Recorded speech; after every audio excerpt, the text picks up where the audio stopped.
Welcome to Push with Love. This is Mike Yacht. I have DJ Reese today. Go ahead and introduce yourself there. Hey, what's going on, ladies and gentlemen? My name is DJ Reese, the owner of No Stress Zone Entertainment, corporate events DJ company, also co-founder of WeJ, where we're revolutionizing how artists, DJs, musicians use AI to create, and also a first time dad as well. So thanks for having me on, Micah. Absolutely, and congratulations. Thank you. So, when you were first starting out as a DJ, what was one thing that you had to focus on just to kind of help develop? Learning how to mix. That was key, man. That was key. That's what I spent a lot of time just learning, figuring it out, trying different techniques, mixing different genres, hours and hours, days and days, watching other DJs. Some of my friends in college, they were DJs, so going to their crib or going to their dorm room apartment, sitting down, watching them DJ, soaking it all up, and then going back to my apartment and then, translate or redoing what I've learned. And yeah, that it took me some time. Oh, I can imagine. It's kind of like an art form there with the mixing, trying to get Yes, that style or how you like to put a little flavor on it, basically. absolutely. So, speaking of the style, when you approach gigs, a lot of times gigs are very diverse, depending on the environment, right? So, when you approach this idea of the diversity of styles of gigs, do you have kind of like a process in place to kind of address all of the different styles? Yeah, absolutely. So it's funny. I mentioned my co-founding startup team, WeJ, but very similar now. There's some great tools. So if I'm going to an environment I'm not really too familiar with, there's a certain prompt that I'll put into Chat GPT, which will give me the demographics of the area I'm going to, age range, ethnicity. So that's kind of how I base it on. And then I just prepare music literally for everybody. Obviously, if I'm going to a certain area where I know, say there's no, I don't know, say there's really no, I don't know, if I'm going to say area and say there's no, there's no black people, I literally will tailor, my playlist to particularly what I'm going to see. So it might be, say it's 90% white or 9% Latino. I literally tailor my playlist for that, but also just from doing events with just all types of cultures, just in case, I always have my crates and my folders ready, just in case. Maybe I might be wrong, but I always have my crates and my folders ready just in case if I'm going to be surprised or if it is a little more diverse. But I have everything for everybody. But I do go in with the tension of kind of just knowing that demo and just knowing what my crowd's going to look like. It just makes it easier, just really kind of structuring the music and kind of just creating that vibe that you may foresee. So Hmm. Yeah, that makes sense. So you kind of just prepare for really anything, have a bunch of different styles of sets, and then just tailor it to kind of the crowd. absolutely. Hmm. Very cool. Very cool. So when you have started out, I would say you probably have seen a lot of changes in the DJ scene as you've developed here in the years. What would you say has been the most radical change in the scene? Mm, it's a really good question. Man, most radical. Would you That's a say really good it's question. would you say it's the use of AI or the equipment? I would say definitely equipment has been a big change. I wouldn't really say use of AI because no, there's still a handful of DJs that are or a handful of the community that they're still against the use of AI. But I do feel like that's slowly going to change. But definitely equipment. I felt like before, so I started in 2007. I felt like before it was so when I started off with turntables. I thought that was, like that was the standard setup.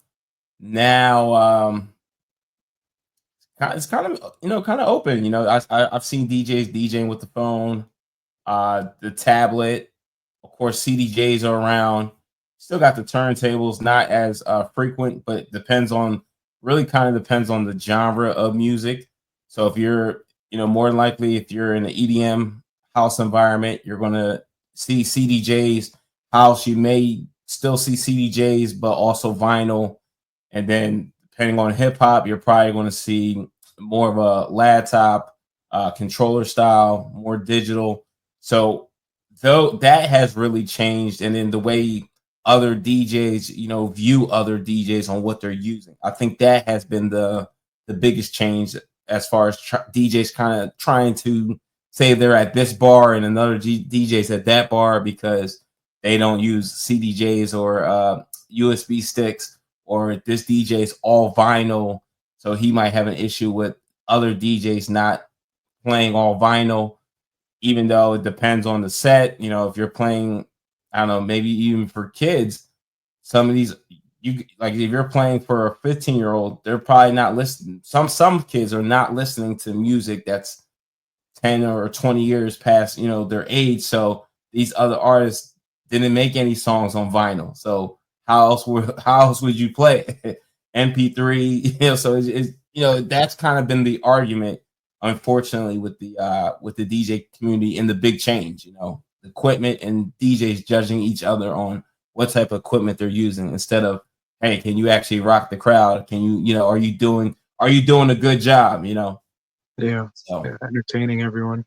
So would you say that that would be the one thing you would adjust in the scene is kind of like a more tolerance between DJs when it comes to styles and gear and all that?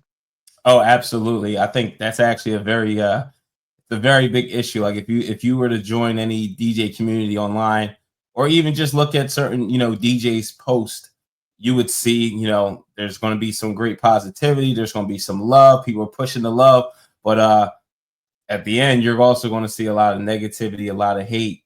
You'll have like say if you MC an event or you're doing a raffle, they'll be like, "Hey, why are you on the mic?" And it's like it's a raffle. You're supposed to be on the microphone. Like that makes no sense. So it's like it's cool with the internet, but it's like everybody has a voice now.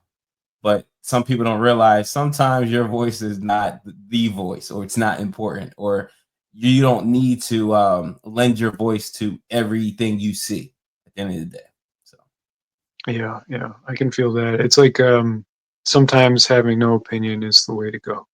absolutely, I think that's the best way to move forward, and kind of mind your business. Worry about Yeah, what you got going on.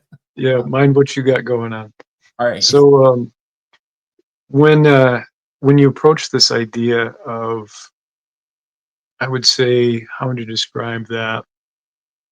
It's kind of like the idea when keyboards and electronics came into the music industry, and it went away from the traditional instruments and started mixing computers into music. There was a lot of kind of diversity, or I would say kind of division when it comes to the skill and the practice with music, essentially. But when it comes to DJing, it's kind of like the same, in the same realm there with the equipment change and the old school vinyls versus like the tables that are out with MP3 and everything. So would you say that it's it's more or less, it needs to be focused less on the skill and the practice and just appreciated for the artistry? Great question, man. So I'm gonna give you. I think skill is important. Like, don't get me wrong. I think that's very important, but also too, there has to be appreciation for being able to rock a crowd, whether that's on vinyl, your tablet, MP digital. There still has to be that appreciation. Like just because I don't know, just because someone doesn't do it the way you do it, the way you grew up doing it, doesn't mean it's not good at the end of the day. Now, I don't know. I can see even, there's people who DJ with just a laptop. Personally, do I like the look of that? No. but I don't know. Like that's just not really. I, don't know, I just think that's nothing to really worry about. I feel like if you are, I don't know, if you're doing things in the community, you're bringing it up proper, you're giving tips. You're not scared to answer DMs about. I get DMs all the time, like, yo, how do I get into corporate events? I'm not like, oh, I'm not going to tell him because he DJs with a controller or something. That's just kind of stupid. Like that's gatekeeping. At the end of the day, you're in a community, so add to the community. But Yeah. yeah, it's just I don't know. It's just interesting. But skill is important. It's different. There's a DJ who's going viral with mixing songs that don't actually go, but they're like it was like literally clashing. I can see people not liking that and him actually like going viral and saying like, at least have some appreciation for the craft. But you don't have to say anything either. But I can understand DJs being mad at that, but not if you're not spending on vinyl. I think that's kind of that's just silly. All artists do not put their music on vinyl. So at the end of the day, it's different scenarios, different genres. There's different locations. Certain things work for different locations. So if I'm going to a retail store, you think I'm going to lug 30 pieces of vinyl and crate like that doesn't even make any sense. I'm going into the mall full of thousands of people. You think I'm gonna be able to have time to go through all that? I don't know. I just don't think people like really visualize like, yo, that makes no sense whatsoever. Yeah, I completely agree. Makes I no feel like sense. it is one of those things that you have to kind of take in all the factors rather than just focusing and dividing people for the sense of, I don't know, pride or ego to say that, you've spent a decade or two learning how to scratch really well and saying that you're superior because somebody else doesn't know how to do it.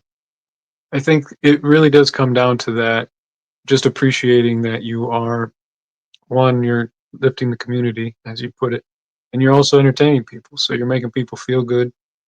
It's one of those things that you kind of lose focus of, and you kind of need to bring it back, I guess, back to the humanity of it, the artistry. Oh, absolutely, man. And I feel like that's one big thing that the DJ community is really lacking. It's just, yo, pushing with love, man. Just like everybody embracing each other, and then you know, there's nothing wrong to be critical, but actually give real feedback. If it's something that you see that's like that's not right, give some feedback that will actually help that other DJ elevate or actually understand what you're talking about. It's just a lot of it's just a lot of hate, like, and it's just most people who are hating are really not doing well. And you see that a lot with a lot of DJs who are like 30 years in, 25 years in, 40 years in. They're still talking about, oh, I started back in the 80s and I had all the rare vinyls and promos. And, that's cool. I don't discredit any of that. That's cool. But what are you doing now? That's the important thing. Like, what are you doing now? If you're not really doing it now, or you're not making a living off of doing it, you can have your opinion, but does it actually really matter? It doesn't. I mean, I know I wouldn't listen to someone who's, you know, doesn't really make money off of DJing. I'm just not really going to listen to you because you're not really doing it. So, why would I take advice from someone who's, not doing their thing, or even doing way worse, like doing bad or not doing even close to what I'm doing? Like, it doesn't, I'm trying to elevate. So I'm going to listen to someone who's elevating, not someone who's plateauing or was hot back in the 80s or 90s. It's 2025, you know? Yeah, yeah, keeping up with the times. I think Got that's really most important is just to your understand your clients. Really, the clients want right, what they want, so you need to be able to adapt. It's really with all business, um, right. including art. Art's the same way. I mean, you either have to adapt or get left behind. So True. if you could if you could talk to yourself when you were first starting out, what advice would you give to somebody just starting out? Oh, that's a great question. One, be more professional. I think that's super important. So how you present yourself, your look. That's very important. Even what you roll out with, so your gear, making sure that it's up to par. You're not coming out with a table and just a cloth to go over it. Like, make sure your presentation looks good, so that if you were the client, would you hire you? I think that's very important. And then the questions, man, like with clients, it's a lot of times you got to really ask questions so you can get answers, or you get some clarity. So not just assuming that, oh yeah, they might like this, or everybody likes this. And it's like, no, actually, really ask questions, just like you're interviewing me, kind of in a sense, interview your clients. Like, see what like, if it's a wedding, see what was the song in high school, like what was the song that they love, or the couple's favorite song. What's 5 to 10 songs that would really get you on the dance floor, or your guests, like what genres do they like? And that would have really helped me in the process of like arranging music, being a little more prepared. So those are the questions I would say to myself, man, just be more professional. Really ask clients, like really ask them real questions to get real answers. And oh yeah, just be a little more open too. Like, I actually, man, I always loved other genres of music. I felt like I box myself in, and I let people box me in into playing a certain genre. And that didn't really that didn't really help me at the end of the day, in the early beginnings. Like some of the places I was DJing at, I couldn't really if I had a client meeting with someone, it's like, well, I DJ'd here, but that might not be their type of environment, and that's not helping me book this next gig. Or I can't use pictures or photos or videos from this gig because it has a certain look that's just not what and I'm trying to maybe get into corporate, and this is like, I don't know, a club, or something else that just looks crazy, but not even a nice looking club. And it's like, yeah, that's not going to make a client want to hire me just based off this look, video, presentation.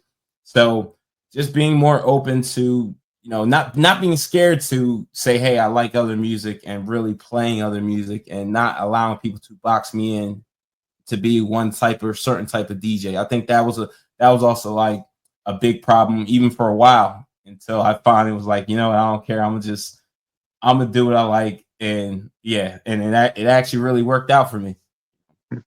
Very cool. Very cool. So it would basically be like, just be open to expanding your music styles and the gig styles, so that you can be versatile to any style, really. Absolutely. And then you also can actually really make some money too. I think that's the other thing. If you really, I'm not saying money is everything, but you don't want to be, I look at it like this, like, I'll be 40 next year. It's cool when you're starting off and you're grinding, and, you'll do it for nothing, or you'll do it for dirt cheap. That's cool. That's very cool. But then it comes to a point, like when you get older, and it's like, hey man, can I actually pay my bills doing this? Or do I have to, like, my whole thing is, I was so against getting a 9 to 5.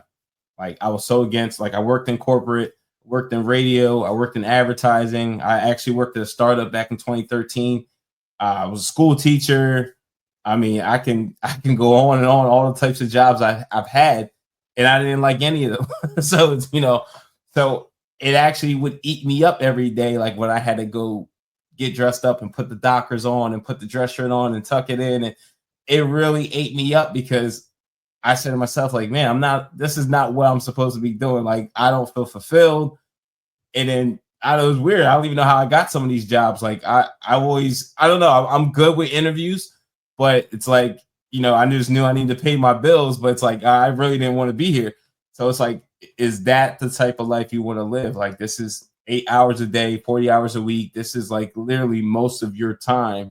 Is this what you want to do to your 65? Like, do you want to live a miserable life of being told what to do, losing your sense of creativity, not being able to be yourself, losing your imagination?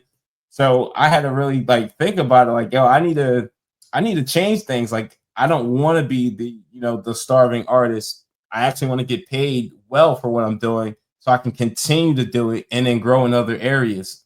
So that finally like really that clicked to me. Like, yo, I need to really change things up, you know. Like I don't know, it's just crazy. I started off with a lot of people. I used to be in a heavy in a lot of like DJ artist communities, and there was really no growth like with a lot of these artists, and still willing to do the same thing over and over and over again with no progress, which is like insanity to me. But I had to like sit back and like, yo, maybe I need to step away from these people because I'm not getting better. I'm not learning anything. They're not progressing. Let me actually have that alone time to figure things out, study other people who are doing well, remix what they're doing, add it to my repertoire, and then take off from there. And it really helped, you know, like kind of just being alone and figuring out like, yo, what do I like? What do I want this to look like? You know, instead of someone telling me, oh, you got to do this because you're Nigerian and you're born in the 80s and you got to play hip hop and all, you know, I was getting told all those things. And it was just like, no, I don't have, I don't have nothing against hip hop. It's like, I can't just be boxed into only playing that. Like I will be financially crippled. Like, you know, it just doesn't make any sense, you know? So, Yeah, yeah. Well, that's awesome that you really pushed yourself just to follow your own love and your own dream rather than, like you said, get boxed in and suffocated, really. right. So I feel like if more people can do that, have that courage to just go for what they love instead of settling, I think a lot more people would be happier instead of, feeling like they're missing out on life. Right. And that's how I felt, man. When I would look at Yeah. other DJs, you know, traveling, doing the events they love, smiling, happy, and then I'm like at some club and people are fighting, and I'm just like, you can't really understand this, you know. So, and then also too, like sometimes you got to realize like you don't. Everybody doesn't fit in every environment, and I actually had to truly realize that like I am who I am. You know, you know, my parents were immigrants. You know, my dad came here 79, my mom came here 81. I was raised a certain way in my household where, you know, things were very strict. I wasn't really out like that. So I didn't really even get to experience a lot of things. So sometimes you'll get boxed in because, like, oh, yeah, you probably like that. Or and it's like, I don't even know what that is, man, to be honest with you. So I had to be honest, like, with myself, like the type of person I am, what experiences kind of relate to me, and that like once I felt like I was honest with myself, because you know I had a radio job that I left. You know, I was in radio for 10 years, and I got taken off a morning show, and this is like commercial radio. I got taken off a morning show, which I was kind of really, you know, pissed about.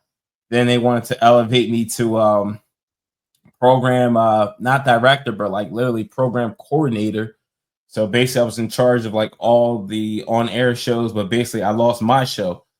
And I was just like, no, that's crazy. Like, I'm not doing that. And it was like I had to be there at 5 in the morning. It's like, yeah, I was just like, I'm just not doing it. And I always wanted to stay in radio. And I literally like, I feel like I prayed on it. I thought about it. I'm like, man, I can't believe I'm about to like literally let this go. Like, I tell myself, if I stop radio now, I'm never going back. I'm going full throttle and everything. And I did it. And I'm not gonna lie, it was like it was hard, man. Like I thought about it for like a couple days, and it just consumed me. And I was just like, man, maybe I just gotta let it go. Like sometimes you got these certain dreams, and it's like, you know, you don't fit the dream, or you don't fit the area that you're at, or even the people you're around. And it's like, yo, you can still do radio, you just can't do it, you know, for a company. You know, like you could do a podcast, or you can just buy your own broadcast automation system and do your own thing, and you know, get the ads running. So I had to realize that like some of the dreams I had, it may not look the way I thought it should look, but I can, you know, I can still create these opportunities for myself, but just, you know, start with myself, or, you know, or just end up hiring people and bringing people in. But the work for the system is that's just not who I am. And I had to really have that understanding, like I don't fit. So I can't just go anywhere I don't fit. I can't transform myself to pretend to be something I'm not. I just don't fit. I feel like that really helped me out to understand who I am truly, instead of trying to pretend to be something I'm not. I love it. I love it.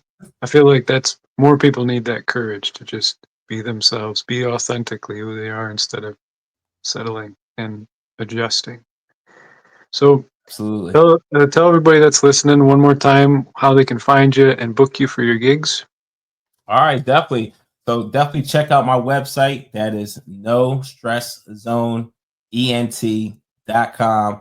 Also, you can check me out on Instagram. That's _DJREESE_. And those are the two best platforms. Or if you want to Google, type in No Stress Zone Entertainment LLC, and we'll pop up on the first page. And definitely check out the website, check out the content. We're doing a lot. So Very cool. Very cool. Well, thank you again for your time. I appreciate it, and I appreciate everything that you shared with us. And I look forward to getting in one of these gigs at some point in the future. At least getting to see it up close. absolutely, Micah, man. Thank you for having me on, man. It's been a pleasure, man. Great questions too as well.